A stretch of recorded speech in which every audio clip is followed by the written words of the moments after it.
Right ప్రస్తుతం TPCC chief Mahesh Kumar Goud మీడియాతో మాట్లాడుతున్నారు. లైవ్ చూద్దాం. అదే విధంగా మీ సహకారంతో 19 జరిగే మీటింగ్ కూడా విజయవంతం అవుతుందని 1,00,000 మంది మహిళలతో వరంగల్లో జరపతలిపిన మీటింగ్ ఒక హిస్టారిక్ మీటింగ్గా ఉంటుందని ఈ సందర్భంగా మీ అందరికీ తెలియజేస్తా ఉన్నాను. ఇలా యావత్ దేశం కూడా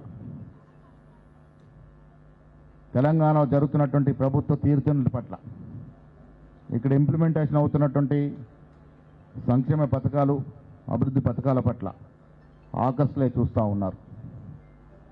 తెలంగాణ అన్ని రంగాల్లో కూడా అరమరికలు లేకుండా ఎక్కడ కూడా ముఖ్యమంత్రి కానీ మా డిప్యూటీ ముఖ్యమంత్రి కానీ మంత్రులు కానీ బేసిజాలకు పోకుండా చక్కగా ముందుకెళ్తున్నట్టు తరుణం. ఇది వేరే రాష్ట్రాలకు ఆదర్శంగా నిలుస్తున్నట్టు తరుణం అనే మాట కూడా మీకు స్పష్టం చేస్తా ఉన్నాను. మిత్రులారా, 19న జరిగే వరంగల్లో జరిగే మహిళా సదస్సు, ఇందిరాగాంధీ జన్మదినం పురస్కరించుకుని జరిగే సదస్సు వరంగల్ చరిత్రలో ఒక గొప్ప మీటింగ్గా మిగిలిపోయే అవకాశం ఉంది. మీ అందరి సహకారం దానికి కావాలని నేను ఈ సందర్భంగా మనవి చేస్తూ, వెన్యూ పేరు కూడా మంత్రివర్ని సురేఖ్ గారు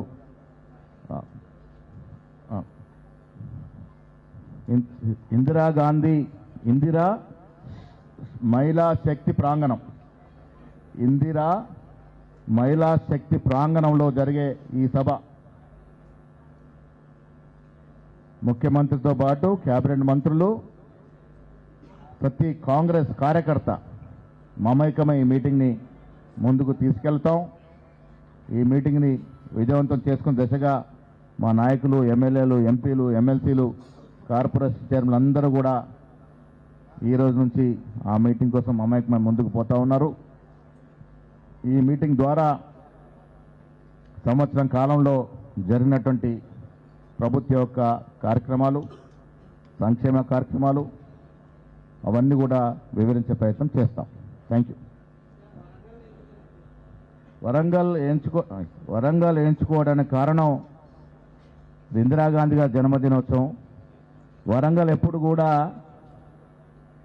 కూడా వరంగల్లో మేము కాంగ్రెస్ పరంగా ఏ మీటింగ్ పెట్టినా అదొక మలుపు తిప్పినటువంటి సందర్భం, ఎప్పుడు కూడా విజయవంతమైనటువంటి సందర్భం. దానికి తోడు 2 మహిళలు ఈ జిల్లా నుంచి ప్రాతినిధ్యం వహిస్తూ ఉన్నారు క్యాబినెట్లో. ఒక ఎంపీ, మహిళా ఎంపీ కూడా క్యాబినెట్లో ప్రాతినిధ్యం వహిస్తూ ఉన్నారు. కలెక్టర్లు, కమిషనర్లు అందరూ కూడా, మా సోదరి మంది అందరూ కూడా మహిళలే ఇక్కడ ఉన్నారు. అందుకే మహిళా మీటింగ్ వరంగల్లో ప్రభాకర్ గారు చెప్తారు, రాణి రుద్రమదేవి ఏలినటువంటి ప్రదేశం ఇది, భద్రకాల అమ్మవారు ఉన్నటువంటి ప్రదేశం ఇది, సమ్మక్క సారలమ్మలు ఉన్నటువంటి ప్రదేశం ఇది. సో వరంగల్కు ఉన్న చరిత్ర దృష్టిలో పెట్టుకునే మొట్టమొదటి విజయోత్సవ సభ వరంగల్ తలపెట్టినాం.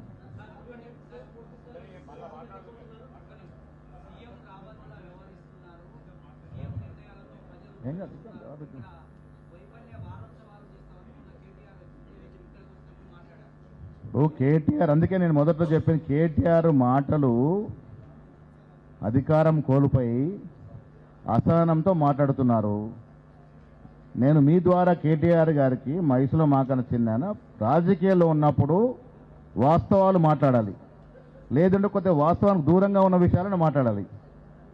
లేనిపోని మాటలు మాట్లాడి పబ్లిక్ అటెన్షన్ డైవర్ట్ చేసే ప్రయత్నమే చేస్తూ ఉన్నారు. అది తప్పు. రాష్ట్ర ప్రజలందరికీ తెలుసు గత 10 ఏళ్ళలో ఏం జరిగింది అనేది. మీలాంటి మేధావులకి అందరికన్నా ఎక్కువ తెలుసు ఏం జరిగింది ఈ రాష్ట్రంలో అని. ఎందుకు అధికార మార్పిడి జరిగిందో కూడా ప్రజలకు తెలుసు. ఇంకా వాళ్ళు మాట్లాడే మాటలకి మనం పట్టించుకోవాల్సిన అవసరం లేదు.